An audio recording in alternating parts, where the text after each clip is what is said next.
həyat bir roldur. Bəs rejissoru kimdir? Aktyor başqasının taleyini səhnədə yaşayan insandır.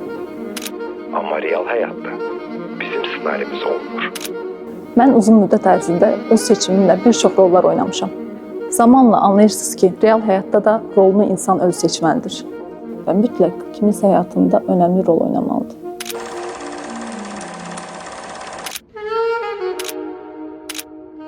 O zaman sən öz həyat filminin seyircisi olmağına son qoyursan.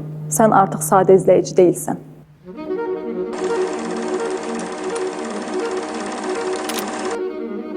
İnsanların çoxu müşahidəçidir. Problemləri görür, amma özünü görməməzliyə vurur. Halbuki onları görməmək mümkün deyil. Mən artıq kənarda dayana bilmədim. Xeyriyyətçilik təkcə maliyyə vəsaiti ayırmaq deyil. Pul ən sadə vasitədir. Daha çətin isə vaxt ayırmaq, iştirak etmək, cəlb olunmaqdır.